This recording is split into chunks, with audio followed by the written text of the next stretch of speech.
നമസ്കാരം.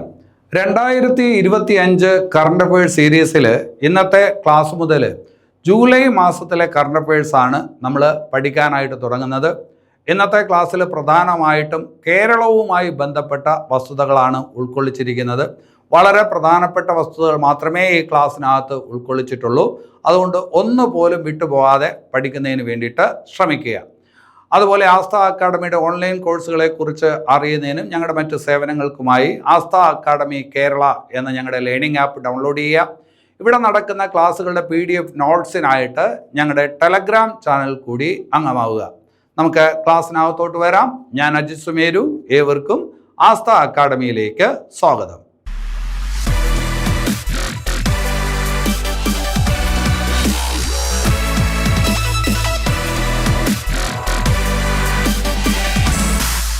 ശരി, അപ്പോൾ നമുക്ക് ഇന്നത്തെ ക്ലാസ്സിലെ ആദ്യത്തെ പോയിന്റിലോട്ട് വരാം.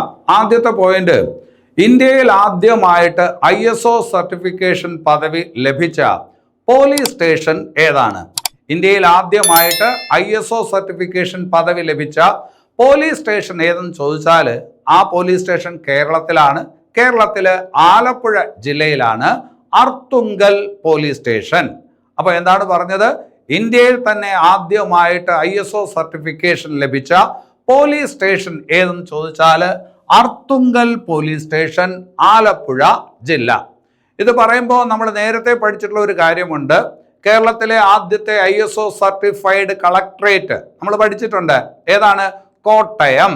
കോട്ടയം കളക്ട്രേറ്റ് ആണ് കേരളത്തിൽ ആദ്യമായിട്ട് ISO സർട്ടിഫിക്കേഷൻ നേടുന്ന കളക്ട്രേറ്റ്, അല്ലെ? അതുപോലെ പഠിച്ച ഒരു കാര്യമുണ്ട്. ഏതാണ്? താലൂക്ക് ഓഫീസ്. കേരളത്തിൽ ആദ്യമായിട്ട് ISO സർട്ടിഫിക്കേഷൻ ലഭിക്കുന്ന താലൂക്ക് ഏതെന്ന് ചോദിച്ചാൽ ഏറനാട് താലൂക്കാണ്. അത് ഏത് ജില്ല?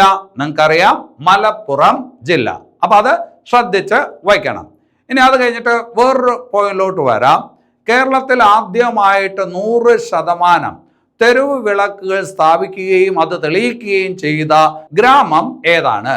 കേരളത്തിൽ ആദ്യമായിട്ട് 100% തെരുവ് വിളക്കുകൾ സ്ഥാപിച്ച ഗ്രാമം ഏത് എന്ന് ചോദിച്ചാൽ അത് പാറളം ഗ്രാമം, തൃശ്ശൂർ ജില്ല.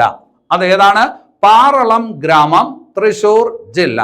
നിങ്ങൾ പൊതുവിജ്ഞാനമൊക്കെ പഠിക്കുന്ന സമയത്ത് വേറൊരു കാര്യം പഠിച്ചിട്ടുണ്ട്. കേരളത്തിൽ ആദ്യമായിട്ട് 100% വൈദ്യുതീകരിക്കപ്പെട്ട നഗരം ഏതെന്ന് പഠിച്ചിട്ടുണ്ട്. ഏത് നഗരമാണ്? തിരുവനന്തപുരം നഗരം, അല്ലെ? കേരളത്തിൽ ആദ്യമായിട്ട് 100% വൈദ്യുതീകരിക്കപ്പെട്ട നഗരം ഏതെന്ന് ചോദിച്ചാൽ അത് തിരുവനന്തപുരം നഗരമാണ്. ഇതിപ്പോ ഒരു ഗ്രാമത്തിന്റെ കാര്യമാണ് പറഞ്ഞത്. ഏതാണ് ആ ഗ്രാമം? പാറളം, തൃശ്ശൂർ. ശരി, ഇനി അത് കഴിഞ്ഞിട്ട് നല്ലൊരു ചോദ്യത്തിലോട്ട് വരാം. കേരളത്തിലെ ആദ്യത്തെ റോബോട്ടിക് ഗവേഷണ കേന്ദ്രം നിലവിൽ വരുന്നത് എവിടെയാണ്? കേരളത്തിലെ ആദ്യത്തെ റോബോട്ടിക് ഗവേഷണ കേന്ദ്രം നിലവിൽ വരുന്നത് എവിടെയെന്ന് ചോദിച്ചാൽ അത് നെടുവത്തൂർ എന്ന് പറയുന്ന സ്ഥലത്താണ്. നെടുവത്തൂർ എന്ന് പറയുന്നത് കൊട്ടാരക്കരയ്ക്കടുത്തുള്ള ഒരു സ്ഥലമാണ്, കൊല്ലം ജില്ല.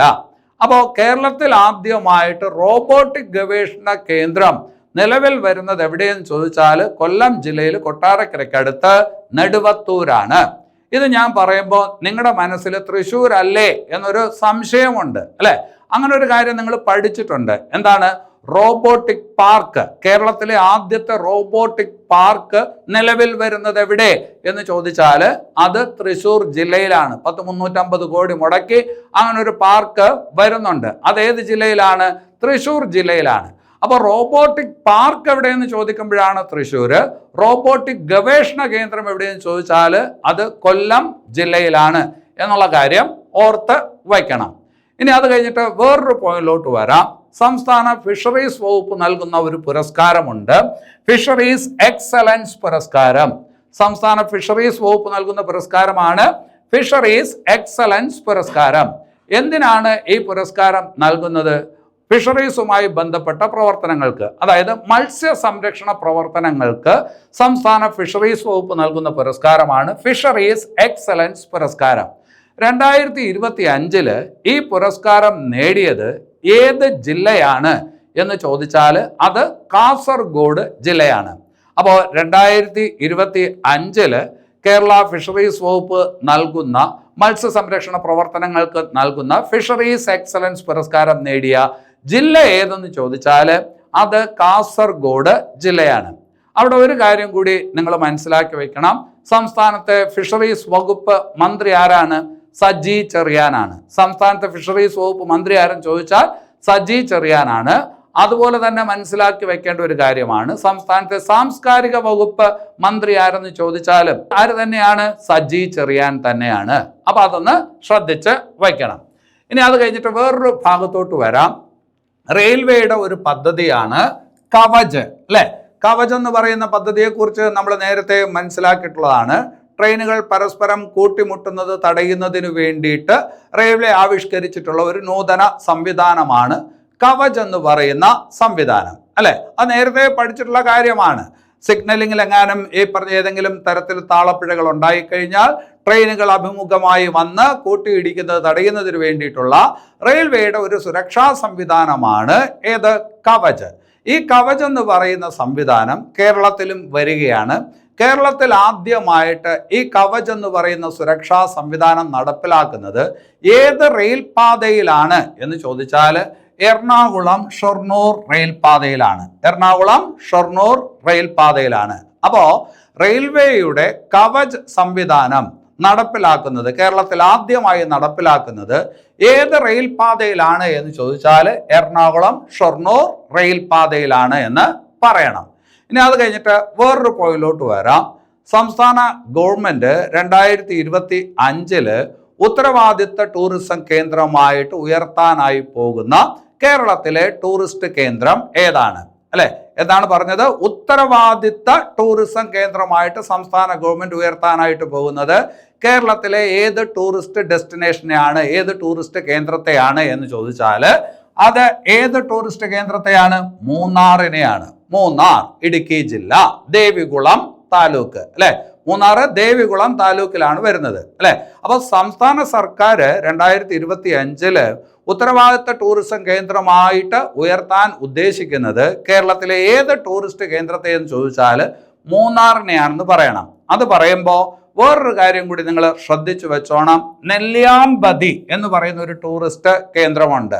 അതെവിടെയാണെന്ന് ചോദിച്ചാലോ, നെല്ലിയാമ്പതി എന്ന് പറയുന്ന ടൂറിസ്റ്റ് കേന്ദ്രം പാലക്കാട് ജില്ലയിലുള്ള ഒരു ടൂറിസ്റ്റ് കേന്ദ്രമാണ്.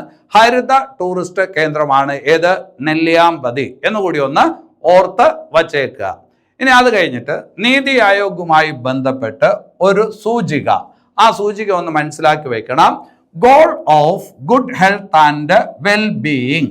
നീതി ആയോഗിന്റെ ഒരു ഇൻഡെക്സ് ആണ്, സൂചികയാണ് goal of good health and wellbeing. ഈ പറഞ്ഞ സൂചിക ആരോഗ്യരംഗവുമായി ബന്ധപ്പെട്ടിരിക്കുന്ന ഒരു സൂചികയാണ്.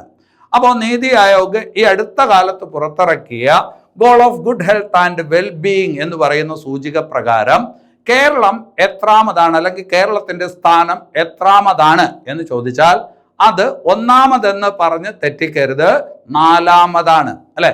ആരോഗ്യരംഗവുമായി ബന്ധപ്പെട്ട സൂചികയൊക്കെ പറയുമ്പോൾ സാധാരണഗതിയിൽ കേരളം എപ്പോഴും 1ാം സ്ഥാനത്താണ്. പക്ഷേ ഇവിടുത്തെ കാര്യം അങ്ങനെയല്ല.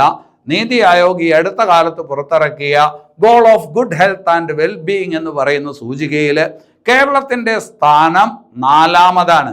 1ാം സ്ഥാനത്തുള്ള സംസ്ഥാനം അത് ഗുജറാത്താണ്. 1ാം സ്ഥാനത്തുള്ള സംസ്ഥാനം ഏതാണ്? അത് ഗുജറാത്താണ്.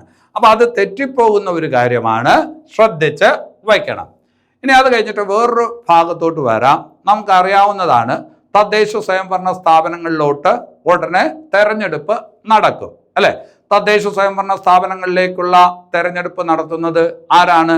അത് സംസ്ഥാന തെരഞ്ഞെടുപ്പ് കമ്മീഷനാണ്, അല്ലെ? സംസ്ഥാന തെരഞ്ഞെടുപ്പ് കമ്മീഷൻ. നമ്മുടെ ഭരണഘടനയിൽ 243K എന്ന് പറയുന്ന വകുപ്പിൽ സംസ്ഥാന തെരഞ്ഞെടുപ്പ് കമ്മീഷനെ കുറിച്ചാണ് പറയുന്നത്. മറ്റുള്ള തെരഞ്ഞെടുപ്പുകളെല്ലാം, ലോക്സഭയിലോട്ടുള്ള തെരഞ്ഞെടുപ്പ്, രാജ്യസഭ, രാഷ്ട്രപതി, ഉപരാഷ്ട്രപതി, അങ്ങനെയുള്ള കാര്യങ്ങളെല്ലാം നോക്കുന്നത് കേന്ദ്ര തെരഞ്ഞെടുപ്പ് കമ്മീഷനാണ്. അതേസമയം തദ്ദേശ സ്വയംഭരണ സ്ഥാപനങ്ങളിലേക്കുള്ള തെരഞ്ഞെടുപ്പ് നടത്തുന്നതിനുള്ള അധികാരം അത് ആർക്കാണ്? സംസ്ഥാന തെരഞ്ഞെടുപ്പ് കമ്മീഷനാണ്. ഇപ്പോൾ സംസ്ഥാന തെരഞ്ഞെടുപ്പ് കമ്മീഷൻ ഏതിലോട്ട് കിടക്കുകയാണ്? തദ്ദേശ സ്വയംഭരണ സ്ഥാപനങ്ങളിലേക്കുള്ള തെരഞ്ഞെടുപ്പുകളിലോട്ട് കടക്കുകയാണ്. അതുമായി ബന്ധപ്പെട്ട് സംസ്ഥാന തെരഞ്ഞെടുപ്പ് കമ്മീഷൻ ഒരു ബോധവൽക്കരണ പരിപാടി നടപ്പിലാക്കി വരുന്നുണ്ട്. ആ ബോധവൽക്കരണ പരിപാടിക്ക് കൊടുത്തിരിക്കുന്ന പേരാണ് ലീപ് കേരള. ലീപ് കേരള. എന്താണ് ലീപ് കേരള? ലീപ് കേരള എന്ന് പറയുമ്പോൾ local body election awareness programme. ലീപ്പിന്റെ എക്സ്പാൻഷൻ അങ്ങനെയാണ്, local body election awareness programme. അപ്പോൾ പരീക്ഷയ്ക്ക് ചോദിക്കുന്ന ചോദ്യം ഇങ്ങനെ: തദ്ദേശ സ്വയംഭരണ സ്ഥാപനങ്ങളിലേക്കുള്ള തെരഞ്ഞെടുപ്പുമായി ബന്ധപ്പെട്ട് സംസ്ഥാന തെരഞ്ഞെടുപ്പ് കമ്മീഷൻ നടത്തിവരുന്ന ബോധവൽക്കരണ പരിപാടി എന്ത് എന്ന് ചോദിച്ചാൽ ലീപ് കേരള എന്നാണ് ആ പരിപാടിക്ക് കൊടുത്തിരിക്കുന്ന പേര്. അപ്പൊ അതൊന്ന് ശ്രദ്ധിച്ചു വയ്ക്കണം. അവിടെ വേറൊരു കാര്യം കൂടി ശ്രദ്ധിച്ച് വയ്ക്കേണ്ടതായിട്ടുണ്ട്.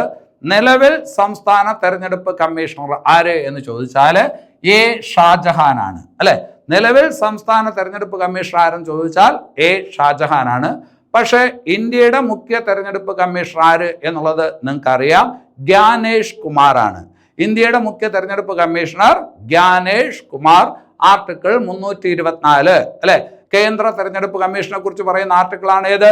324. ശരി, ഇനി അത് കഴിഞ്ഞിട്ട് വേറൊരു ഭാഗത്തോട്ട് വരാം.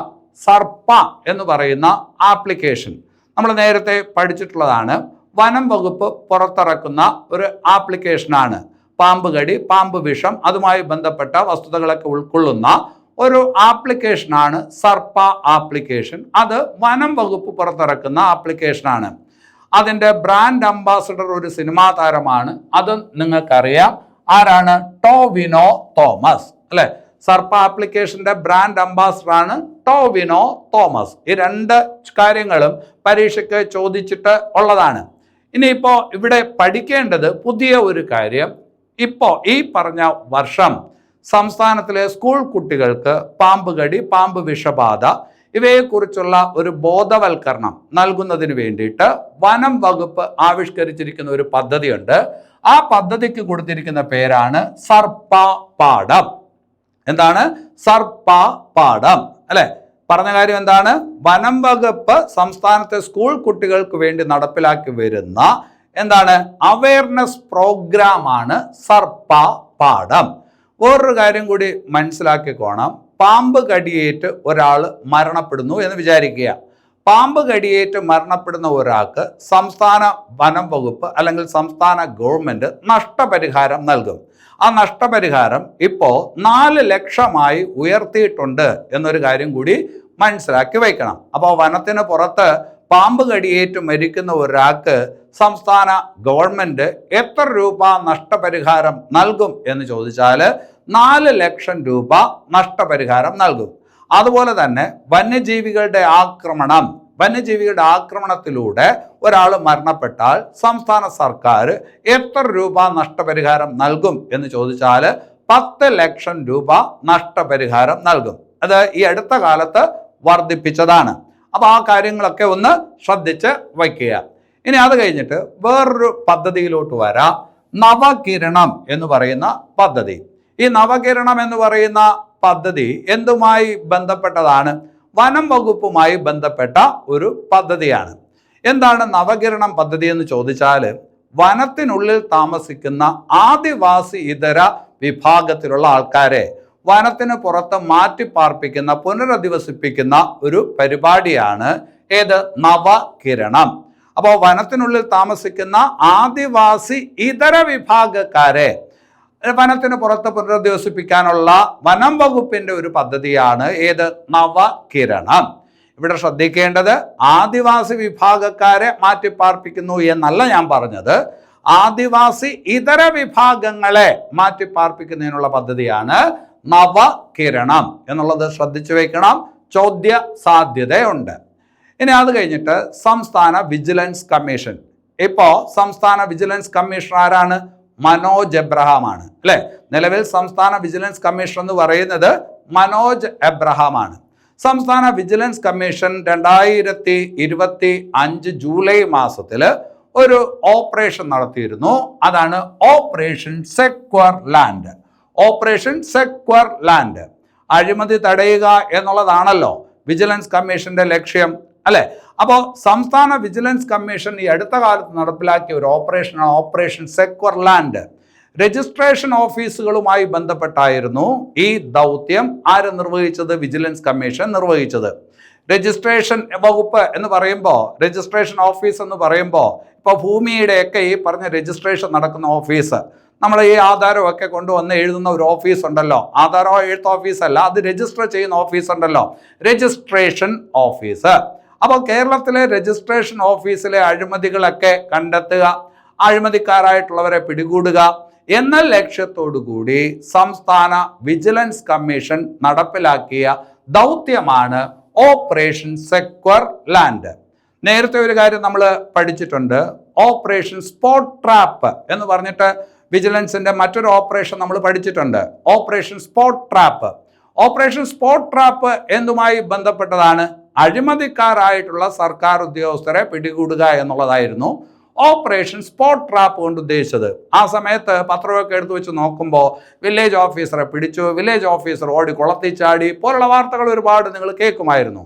അതൊക്കെ ഓപ്പറേഷൻ സ്പോട്ട് ട്രാപ്പ് എന്ന് പറയുന്ന ആ വിജിലൻസിന്റെ ഓപ്പറേഷനുമായി ബന്ധപ്പെട്ട വാർത്തകളായിരുന്നു.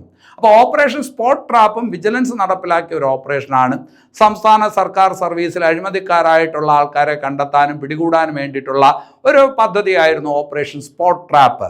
അതുപോലെ വേറൊരു പദ്ധതി നമ്മൾ പഠിച്ചതാണ് ഓപ്പറേഷൻ അധിഗ്രഹൺ. ഓപ്പറേഷൻ അധിഗ്രഹൺ എന്ന് പറയുന്നത് എന്തുമായി ബന്ധപ്പെട്ട പദ്ധതിയാണ്? വിജിലൻസിന്റെ ഓപ്പറേഷനാണ്. എന്തുമായി ബന്ധപ്പെട്ട പദ്ധതിയാണ് എന്ന് ചോദിച്ചാൽ നമുക്കറിയാം, ദേശീയപാത വികസനം അല്ലെ, ഇപ്പൊ സംസ്ഥാനത്ത് ഒരുപാട് നടക്കുന്നുണ്ട്. ദേശീയപാത വികസനത്തിനായിട്ട് ഭൂമി ഏറ്റെടുക്കും. അപ്പൊ ആ ഭൂമി ഏറ്റെടുക്കുന്നതിൽ എന്തെങ്കിലുമൊക്കെ കള്ളക്കളികൾ ഉണ്ടെങ്കിൽ, അഴിമതി ഉണ്ടെങ്കിൽ അത് കണ്ടെത്തുന്നതിന് വേണ്ടിയിട്ടുള്ള വിജിലൻസിന്റെ ഓപ്പറേഷൻ ആയിരുന്നു ഏത്? ഓപ്പറേഷൻ അധിഗ്രഹൺ. അപ്പൊ ആ പറഞ്ഞ ഓപ്പറേഷനൊക്കെ ശ്രദ്ധിച്ചു വെക്കുക. ഏറ്റവും റീസെന്റ് ആയുള്ള കാര്യം ഓപ്പറേഷൻ സെക്യൂർ ലാൻഡ്. ലാൻഡ് എന്ന് കേൾക്കുമ്പോൾ ഭൂമി എന്ന് വരും. അപ്പൊ നമുക്ക് രജിസ്ട്രേഷൻ വകുപ്പിലോട്ട് വരാം, അല്ലെങ്കിൽ രജിസ്ട്രേഷൻ ഓഫീസിലോട്ട് വരാം അല്ലെ. ശരി, അപ്പൊ അതൊന്ന് ശ്രദ്ധിച്ച് വെക്കുക. ഇനി അത് കഴിഞ്ഞിട്ട് കേന്ദ്ര സർക്കാരിന്റെ ഒരു പരിപാടിയാണ് ഒരു ജില്ല ഒരു ഉൽപ്പന്നം. കേന്ദ്ര സർക്കാരിന്റെ ഒരു പരിപാടിയാണ് ഒരു ജില്ല ഒരു ഉൽപ്പന്നം. അപ്പൊ അതില് ഒരുപാട് പ്രശംസിക്കപ്പെട്ട പ്രകീർത്തിക്കപ്പെട്ട ഒരു ഉൽപ്പന്നമുണ്ട്. ഒരു ജില്ല ഒരു ഉൽപ്പന്നം പരിപാടിയിൽ ഒരുപാട് ശ്രദ്ധ ആകർഷിക്കപ്പെട്ട ഒരു ഉൽപ്പന്നമുണ്ട്. അതാണ് വയനാടൻ റോബസ്റ്റ. വയനാടൻ റോബസ്റ്റ പേര് കേൾക്കുമ്പോൾ തന്നെ നമുക്കറിയാം അത് വയനാട് ജില്ലയിൽ നിന്നുള്ള ഒരു ഉൽപ്പന്നമാണ് അല്ലെ. ഈ ഉൽപ്പന്നം എന്ത് എന്ന് ചോദിച്ചാൽ ചിലപ്പോൾ നിങ്ങൾ തെറ്റിച്ചെഴുതും. റോബസ്റ്റ എന്ന് കാണുമ്പോൾ പഴമെന്നോ ഏത്തമ്പഴമെന്നോ ഒക്കെ എഴുതാൻ സാധ്യതയുണ്ട്. അല്ല, വയനാടൻ റോബസ്റ്റ എന്ന് പറയുന്നത് കാപ്പി ഇനമാണ്. അപ്പോൾ കേന്ദ്ര സർക്കാരിന്റെ ഒരു ജില്ല ഒരു ഉൽപ്പന്നം പദ്ധതിയിൽ ഒരുപാട് പ്രകീർത്തിക്കപ്പെട്ട ചർച്ച ചെയ്യപ്പെട്ട വയനാട് ജില്ലയിൽ നിന്നുള്ള ഒരു ഉൽപ്പന്നമാണ് വയനാടൻ റോബസ്റ്റ. ശരിക്കും ഈ ഉൽപ്പന്നം എന്താണ് എന്ന് ചോദിച്ചാൽ അത് കാപ്പിയാണ് എന്ന് ഉത്തരം പറയണം. എന്താണ്? കാപ്പിയാണ് അല്ലെ. അറബിക്ക എന്ന് പറഞ്ഞിട്ട് ഒരു സാധനമുണ്ട്. അറബിക്ക എന്ന് പറയുന്നതും നല്ല ഇനത്തിലുള്ള അല്ലെങ്കിൽ നല്ല ഗുണമേന്മയുള്ള കാപ്പി ഇനമാണ് ഏത്?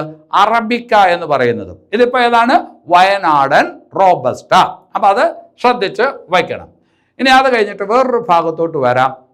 നമുക്കറിയാം പശ്ചിമഘട്ടം എന്ന് പറയുന്നത് ഒരുപാട് ജൈവ വൈവിധ്യമുള്ള ഒരു മേഖലയാണ്. അതുകൊണ്ടാണല്ലോ പശ്ചിമഘട്ടത്തെ യുനെസ്കോ ലോക പൈതൃക പട്ടികയിൽ ഉൾക്കൊള്ളിച്ചിരിക്കുന്നത്. 2012 അല്ലെ, പശ്ചിമഘട്ടത്തെ ലോക പൈതൃക പട്ടികയിൽ ഉൾക്കൊള്ളിച്ചിട്ടുണ്ട്. അപ്പോൾ അവിടെ ഒരുപാട് തരത്തിലുള്ള ജീവജാലങ്ങളുണ്ട്. പലതും ഇപ്പോഴും ഈ പറഞ്ഞ കണ്ടെത്താൻ പറ്റാത്ത ജീവജാലങ്ങൾ, ലോകത്ത് ഒരിടത്തും ഇല്ലാത്ത, ഇപ്പോഴും കണ്ടെത്തിയിട്ടില്ലാത്ത ജീവജാലങ്ങളൊക്കെ എവിടെയുണ്ട്? പശ്ചിമഘട്ടത്തിലുണ്ട്. ഇപ്പൊ ഈ അടുത്ത കാലത്തായിട്ട് പശ്ചിമഘട്ടത്തിൽ നിന്ന് കണ്ടെത്തിയ പുതിയ ഒരു ജീവി ഇനമാണ്. അതിന് കൊടുത്തിരിക്കുന്ന പേരാണ് ലിറിയോതെമിസ് അബ്രഹാമി. ലിറിയോതെമിസ് അബ്രഹാമി. അപ്പോ പരീക്ഷയ്ക്ക് ചോദിക്കുന്നത് ഇങ്ങനെയായിരിക്കും: പശ്ചിമഘട്ടത്തിൽ നിന്ന് ഈ അടുത്ത കാലത്ത് കണ്ടെത്തിയ പുതിയ ഇനം ജീവിക്ക് ലിറിയോതെമിസ് അബ്രഹാമി എന്ന് പേര് നൽകി. ഇത് ഏത് ജീവി ഇനമാണ് എന്ന് ചോദിച്ചാൽ അതൊരു തുമ്പിയാണ്. ഏതാണ്? തുമ്പി. ഒരു പുതിയ തുമ്പി ഇനമാണ് ലിറിയോതെമിസ് അബ്രഹാമി. അവിടെ അബ്രഹാമി എന്നുള്ളത് ഓർത്താലും മതി. അബ്രഹാമി എന്ന് പറയുന്നത് എന്താണ്? തുമ്പിയാണ്. അതേസമയം പശ്ചിമഘട്ടത്തിൽ നിന്ന് ഈ അടുത്ത കാലത്ത് കണ്ടെത്തിയ മറ്റൊരു ജീവി ഇനം, അതിന് കൊടുത്തിരിക്കുന്നത് ഇംപേഷ്യൻസ് അച്യുതാനന്ദിനി എന്നാണ്. അച്യുതാനന്ദിനി പേര് കേൾക്കുമ്പോൾ അറിയാം, നമ്മുടെ ഒരു മുഖ്യമന്ത്രിയുടെ, പഴയ മുഖ്യമന്ത്രിയുടെ പേരാണ് കൊടുത്തിരിക്കുന്നത് അല്ലെ. ഈ അടുത്ത കാലത്ത് മരണപ്പെട്ട VS അച്യുതാനന്ദൻ, അദ്ദേഹത്തിനോടുള്ള ബഹുമാനാർത്ഥം കൊടുത്തിരിക്കുന്ന പേരാണെന്ന് കേൾക്കുമ്പോഴേ അറിയാം അല്ലെ. അതുപോലെ ഒരു കാര്യം നമ്മൾ നേരത്തെ പഠിച്ചിട്ടുണ്ട്, എക്സോറ ഗാഡ്ഗിലിയാന. എക്സോറ ഗാഡ്ഗിലിയാന പശ്ചിമഘട്ടത്തിൽ നിന്ന് കണ്ടെത്തിയ പുതിയ ഇനത്തിലുള്ള ഒരു സസ്യമായിരുന്നു എക്സോറ ഗാഡ്ഗിലിയാന. അവിടെ ഗാഡ്ഗിലിയാന എന്ന പേരാണ് കൊടുത്തത്. അതെന്തുകൊണ്ടാണ്? മാധവ് ഗാഡ്ഗിലിനോടുള്ള ബഹുമാനാർത്ഥം കൊടുത്തതാണ് എക്സോറ ഗാഡ്ഗിലിയാന. Ixora gadgiliana. ഇവിടെ ഇപ്പോ ഇംപേഷ്യൻസ് അച്യുതാനന്ദിനി എന്ന് പറയുന്നത് പശ്ചിമഘട്ടത്തിൽ നിന്ന് ഈ അടുത്ത കാലത്ത് കണ്ടെത്തിയ പുതിയ ഇനം ജീവിയാണ്. ഏതാണ് ആ ജീവി? ഇംപേഷ്യൻസ് അച്യുതാനന്ദിനി എന്ന് പേര് കൊടുത്തിരിക്കുന്നത് ഏത് ജീവി ഇനത്തിനാണ് എന്ന് ചോദിച്ചാൽ അത് തുമ്പ സസ്യത്തിനാണ്. ഏതാണ്? ഒരു സസ്യമാണ് തുമ്പ. ഏതാണ്? തുമ്പ. അല്ലെ? ജീവി എന്ന് പറയുമ്പോഴത്തേക്കും ജീവനുള്ളത് എന്തോ അതാണ് ജീവി, 4 കാലുള്ളത് എന്നുള്ള അർത്ഥത്തിൽ എടുക്കരുത്. അപ്പൊ അത് ഇംപേഷ്യൻസ് അച്യുതാനന്ദിനി എന്താണെന്ന് ചോദിച്ചാൽ അത് തുമ്പയാണ്. അതേസമയം ലിറിയോത്തമിസ് അബ്രഹാമിയോ അത് തുമ്പിയാണ്. ഓർത്ത് വായിക്കണം. അപ്പൊ ഞാനിപ്പോ പറഞ്ഞു VS അച്യുതാനന്ദൻ നമ്മുടെ പഴയ മുഖ്യമന്ത്രി മരണപ്പെട്ടു. എന്നാണ് മരണപ്പെട്ടത്? 2025 ജൂലൈ 21. 2025 ജൂലൈ 21 മരണപ്പെട്ട കേരളത്തിലെ മുൻ മുഖ്യമന്ത്രിയാണ് VS അച്യുതാനന്ദൻ. അല്ലെ? 2006 മുതൽ 2011 വരെ കേരളത്തിലെ മുഖ്യമന്ത്രിയായിരുന്നു. 2006 മുതൽ 2011 വരെ 5 കൊല്ലം കേരളത്തിലെ മുഖ്യമന്ത്രിയായിരുന്ന വ്യക്തിയാണ് ആര്? VS അച്യുതാനന്ദൻ. അല്ലെ? അതിനു മുമ്പ് അദ്ദേഹം പ്രതിപക്ഷ നേതാവായിരുന്നു. അതിനുശേഷവും, അതായത് മുഖ്യമന്ത്രി ആയതിനു ശേഷവും അദ്ദേഹം പ്രതിപക്ഷ നേതാവായിരുന്നു എന്നും നമുക്ക് അറിയാം. കേരളത്തിലെ ഏറ്റവും പ്രായം കൂടിയ മുഖ്യമന്ത്രി ആരെന്ന് ചോദിക്കുമ്പോൾ അതിന്റെ ഉത്തരവും ഏത് തന്നെയാണ്? VS അച്യുതാനന്ദനാണ്. അല്ലെ? പിന്നീട് അദ്ദേഹം ഭരണപരിഷ്കാര കമ്മീഷന്റെ അധ്യക്ഷ സ്ഥാനവും അലങ്കരിച്ചിട്ടുണ്ട്. ഭരണപരിഷ്കാര കമ്മീഷന്റെ അധ്യക്ഷ സ്ഥാനത്തും ആരിരുന്നിട്ടുണ്ട്? VS അച്യുതാനന്ദൻ ഇരുന്നിട്ടുണ്ട്. അപ്പോൾ കേരളത്തിലെ പ്രതിപക്ഷ നേതാവായിരുന്നു, കേരളത്തിലെ മുഖ്യമന്ത്രിയായിരുന്നു, ഏറ്റവും പ്രായം കൂടിയ കേരളത്തിലെ മുഖ്യമന്ത്രിയാണ്. അതുപോലെ തന്നെ ഭരണപരിഷ്കാര കമ്മീഷന്റെ അധ്യക്ഷനായിരുന്നു ആര്? VS അച്യുതാനന്ദൻ. അദ്ദേഹം മരിച്ചതെന്ന് ആ ഡേറ്റ് പഠിച്ചു വെക്കണം. മരിച്ചതെന്ന് 2025 ജൂലൈ ആണെന്നുള്ളത് ഓർക്കും. ജൂലൈ 21. ജൂലൈ 21. അവിടെ പരീക്ഷയ്ക്ക് ചോദിക്കാൻ സാധ്യതയുള്ള ഒരു ചോദ്യം കൂടിയുണ്ട്. അദ്ദേഹത്തിന്റെ ആത്മകഥ സമരം തന്നെ ജീവിതം. സമരം തന്നെ ജീവിതം എന്നുള്ളത് ഏത് മുൻ മുഖ്യമന്ത്രിയുടെ ആത്മകഥയാണ് എന്ന് ചോദിച്ചാൽ VS അച്യുതാനന്ദന്റെ ആത്മകഥയാണ് സമരം തന്നെ ജീവിതം. അപ്പൊ അത് ശ്രദ്ധിച്ച് വയ്ക്കണം. ഇത് പറയുമ്പോൾ നമ്മുടെ മരണപ്പെട്ടു പോയ വേറൊരു മുൻ മുഖ്യമന്ത്രി ഉണ്ടല്ലോ, ഉമ്മൻചാണ്ടി. ഉമ്മൻചാണ്ടിയുടെ ആത്മകഥ എന്താണ്? ഉമ്മൻചാണ്ടിയുടെ ആത്മകഥയാണ് കാലം സാക്ഷി. കാലം സാക്ഷി ഉമ്മൻചാണ്ടിയുടെ ആത്മകഥയാണ്. പതറാതെ മുന്നോട്ട് കെ കരുണാകരന്റെ ആത്മകഥയാണ്. മൈ സ്ട്രഗിൾസ്, അല്ലെ? മൈ സ്ട്രഗിൾസ് എന്ന് പറയുന്നത് EK നായനാരുടെ ആത്മകഥയാണ്. മുൻ മുഖ്യമന്ത്രി EK നായനാരുടെ ആത്മകഥയാണ് മൈ സ്ട്രഗിൾസ്. ഇവിടെ ഇപ്പോൾ VSന്റെ ആത്മകഥ സമരം തന്നെ ജീവിതം. ഉമ്മൻചാണ്ടിയുടെ ആത്മകഥ കാലം സാക്ഷി. വളരെ ചോദ്യ സാധ്യതയുള്ള പോയിന്റുകളാണ്, ശ്രദ്ധിച്ച് വായിക്കണം. ഇനി അത് കഴിഞ്ഞിട്ട് 2025 ജൂലൈ മാസത്തിൽ ഒരു മുൻ മുഖ്യമന്ത്രിയുടെ ജീവചരിത്ര ഗ്രന്ഥം പ്രസിദ്ധീകരിച്ചു. ആരുടെ ജീവചരിത്ര ഗ്രന്ഥം എന്ന് ചോദിച്ചാൽ ഉമ്മൻചാണ്ടിയുടെ ഒരു ജീവചരിത്ര ഗ്രന്ഥം പ്രസിദ്ധീകരിച്ചു. വിസ്മയ തീരത്ത് എന്നാണ് അതിൻ്റെ പേര്. അപ്പൊ പരീക്ഷയ്ക്ക് എങ്ങനെ ചോദിക്കും? 2025 ജൂലൈ മാസത്തിൽ പ്രസിദ്ധീകരിച്ച വിസ്മയ തീരത്ത് എന്നുള്ളത് ആരുടെ, ഏത് മുൻ മുഖ്യമന്ത്രിയുടെ ജീവചരിത്ര ഗ്രന്ഥമാണ്? ആത്മകഥ ഏതാണ്? കാലം സാക്ഷി. ഇത് ജീവചരിത്ര ഗ്രന്ഥമാണ് എന്ന് ചോദിച്ചാൽ അതാരുടെയാണ്? ഉമ്മൻചാണ്ടിയുടെ ജീവചരിത്ര ഗ്രന്ഥമാണ് വിസ്മയ തീരത്ത്. ഉമ്മൻചാണ്ടിയുടെ പ്രസ് സെക്രട്ടറി ആയിരുന്ന ഒരാളുണ്ട്, PT ചാക്കോ. പ്രസ് സെക്രട്ടറി ആയിരുന്നയാള്. ആ PT ചാക്കോ എഴുതിയ ജീവചരിത്ര ഗ്രന്ഥമാണ് ഏത്? വിസ്മയ തീരത്ത്. അപ്പൊ അതൊന്ന് ശ്രദ്ധിച്ച് വയ്ക്കണം. ഇനി അത് കഴിഞ്ഞിട്ട് നല്ലൊരു ചോദ്യത്തിലോട്ട് വരാം. കേരള ഖാദി ബോർഡ്, അല്ലെ? ഓണമൊക്കെ ആയിരുന്നു അടുത്ത കാലത്ത്. അപ്പോൾ ഖാദി ബോർഡൊക്കെ വാർത്തകളിൽ നിറഞ്ഞു നിന്നതാണ്.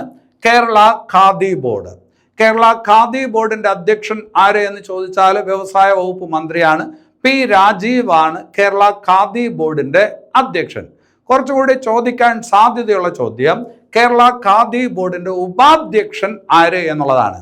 കേരള ഖാദി ബോർഡിന്റെ ഉപാധ്യക്ഷൻ ആരെന്ന് ചോദിച്ചാൽ കണ്ണൂരിൽ നിന്നുള്ള ഒരു മാർക്സിസ്റ്റ് പാർട്ടി നേതാവാണ് P ജയരാജൻ. ആരാണ്? P ജയരാജൻ. കേരള ഖാദി ബോർഡിന്റെ അധ്യക്ഷൻ അത് വ്യവസായ വകുപ്പ് മന്ത്രി P രാജീവ്. അല്ലെ? P രാജീവ് എന്ന് പറയുന്ന വ്യവസായ വകുപ്പ് മന്ത്രി മാത്രമല്ല നിയമവകുപ്പിന്റെയും മന്ത്രിയാണ് ആര്? P രാജീവ്. അപ്പൊ ഇവിടെ ഇപ്പൊ ചോദിച്ച എന്താണ്, കേരള ഖാദി ബോർഡിന്റെ ഉപാധ്യക്ഷൻ ആര് എന്ന് ചോദിച്ചാൽ പി ജയരാജനാണ്. അവിടെ ഒരു കാര്യം നിങ്ങൾ മനസ്സിലാക്കേണ്ടത്, 1956 ഇന്ത്യൻ പാർലമെന്റ് പാസാക്കിയ നിയമം, ഖാദി ബോർഡുമായി ബന്ധപ്പെട്ട ഒരു നിയമം പാസാക്കി. ആ നിയമത്തിന്റെ അടിസ്ഥാനത്തിൽ 1957 ഖാദി ബോർഡുകൾ സ്ഥാപിക്കപ്പെട്ടത്. 1956 പാർലമെന്റ്, ഇന്ത്യൻ പാർലമെന്റ് എന്ത് ചെയ്തു, പാസാക്കിയ ഒരു നിയമത്തിന്റെ അടിസ്ഥാനത്തിൽ 1957 രാജ്യത്ത് ഖാദി ബോർഡുകൾ സ്ഥാപിക്കപ്പെട്ടത്. രാജ്യത്ത് ഖാദി ബോർഡുകൾ സ്ഥാപിക്കപ്പെട്ടത് ഏത് പഞ്ചവത്സര പദ്ധതി കാലത്താണ് എന്നുള്ളതും ഒരു ചോദ്യമാണ്. അങ്ങനെ ചോദിച്ചാൽ 1957 എന്ന് പറയുന്നത് രണ്ടാം പഞ്ചവത്സര പദ്ധതി കാലം. ഏതാണ്? രണ്ടാം പഞ്ചവത്സര പദ്ധതി കാലം അല്ലെ. അപ്പോൾ ഖാദി ബോർഡൊക്കെ സ്ഥാപിക്കപ്പെടുന്നത് ഏത് പഞ്ചവത്സര പദ്ധതി കാലത്താണ്? രണ്ടാം പഞ്ചവത്സര പദ്ധതി കാലത്താണ് എന്നൊരു കാര്യം കൂടി നിങ്ങളുടെ മനസ്സിൽ വേണം. ഇനി അത് കഴിഞ്ഞിട്ട് വേറൊരു ഭാഗത്തോട്ട് വരാം. ഈ അടുത്ത കാലത്ത് കേരളത്തിൽ നിന്ന് ഒരാളെ രാജ്യസഭയിലോട്ട് പ്രസിഡന്റ് നാമനിർദ്ദേശം ചെയ്തു അല്ലെ. രാഷ്ട്രപതിക്ക് രാജ്യസഭയിലോട്ട് നോമിനേറ്റ് ചെയ്യാമല്ലോ. 12 പേരെ നോമിനേറ്റ് ചെയ്യാം. കലാ, സാഹിത്യം, കായികം എങ്ങനെയുള്ള മേഖലകളിൽ പ്രഗത്ഭരായിട്ടുള്ള ആൾക്കാരാണ് എന്ന് രാഷ്ട്രപതിക്ക് ബോധ്യം വരുന്ന പക്ഷം 12 പേരെ നോമിനേറ്റ് ചെയ്യാൻ അധികാരമുണ്ട്. ഭരണഘടനയിലെ 83 എന്ന് പറയുന്ന ഒരു വകുപ്പുണ്ട്. ഭരണഘടനയിലെ 83 എന്ന് പറയുന്ന വകുപ്പ് പ്രകാരം രാഷ്ട്രപതിക്ക് കലാ, കായികം, സാമ്പത്തികം, സാമൂഹികം, സാംസ്കാരികം എന്നീ മേഖലകളിൽ മിടുക്കരായിട്ടുള്ള ഈ പറഞ്ഞ വ്യക്തികളെ എന്ത് ചെയ്യാം? രാജ്യസഭയിലേക്ക് നോമിനേറ്റ് ചെയ്യാം. അങ്ങനെ കേരളത്തിൽ നിന്ന് 2025 നോമിനേറ്റ് ചെയ്യപ്പെട്ട ഒരു വ്യക്തിയുണ്ട്. ആരാണെന്ന് ചോദിച്ചാൽ സദാനന്ദൻ മാസ്റ്റർ. സദാനന്ദൻ മാസ്റ്റർ. അപ്പൊ അത് കണ്ണൂരുകാരനായിട്ടുള്ള ഒരു BJP കാരനാണ്. സദാനന്ദൻ മാസ്റ്ററെയാണ് 2025 രാജ്യസഭയിലോട്ട് രാഷ്ട്രപതി നോമിനേറ്റ് ചെയ്തത്. രാഷ്ട്രപതിക്ക് രാജ്യസഭയിലോട്ട് എത്ര പേരെ നോമിനേറ്റ് ചെയ്യാം? 12 പേരെ നോമിനേറ്റ് ചെയ്യാം. ഏതാണ് ആ വകുപ്പ്? 83. വകുപ്പ് ഏത്? 83. ഇനി അത് കഴിഞ്ഞിട്ട് വേറൊരു പേര് പരിചയപ്പെടാം. അശ്വിൻ ശേഖർ. കുറച്ചു കാലമായിട്ട് പരീക്ഷകൾക്ക് പഠിച്ചുകൊണ്ടിരിക്കുന്ന ഒരാളാണ് എങ്കിൽ അശ്വിൻ ശേഖർ എന്ന് കേൾക്കുമ്പം തന്നെ കത്തും, മനസ്സിലാവും. അശ്വിൻ ശേഖർ ആരാണ്? ഇന്ത്യയിലെ ആദ്യത്തെ പ്രൊഫഷണൽ ഉൽക്കാ ശാസ്ത്രജ്ഞനാണ്. ഉൽക്കകൾ അറിയാലോ. അപ്പോൾ അശ്വിൻ ശേഖർ ആരെന്ന് ചോദിച്ചാൽ ഇന്ത്യയിലെ ആദ്യത്തെ പ്രൊഫഷണൽ ഉൽക്കാ ശാസ്ത്രജ്ഞനാണ്. അദ്ദേഹത്തിൻ്റെ പേരിൽ ഈ പറഞ്ഞ ഒരു ചിഹ്നഗ്രഹം എവിടെയുണ്ട്? സൗരയൂഥത്തിലുണ്ട്. ഈ അടുത്ത കാലത്തായിട്ട് കണ്ടെത്തിയ ഒരു ചിഹ്നഗ്രഹത്തിന് അശ്വിൻ ശേഖറിൻ്റെ പേരാണ് കൊടുത്തിരിക്കുന്നത്.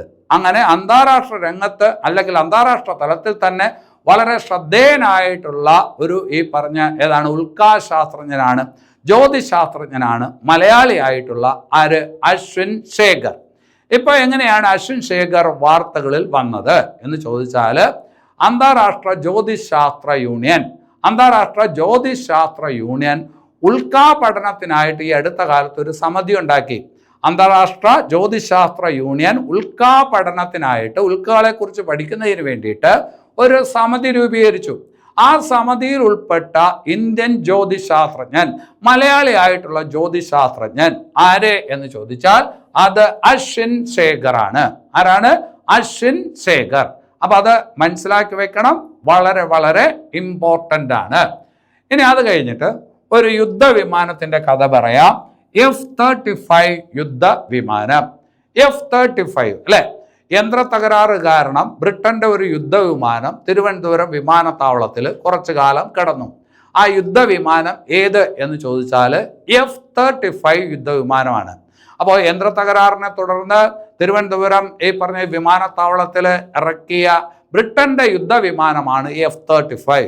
കുറച്ചു കാലം ഇത് ഈ പറഞ്ഞ തിരുവനന്തപുരം വിമാനത്താവളത്തിൽ ആരും നോക്കാനില്ലാതെ ഇങ്ങനെ കിടന്നായിരുന്നു. പിന്നീട് അവർ വന്ന് അത് കൊണ്ടുപോയി. അതങ്ങനെ വാർത്തകളിൽ നിറഞ്ഞു നിന്നാണ്. ഒരുപാട് ട്രോളുകളും ഒക്കെ ഈ യുദ്ധവിമാനവുമായിട്ടുണ്ടായതാണ്.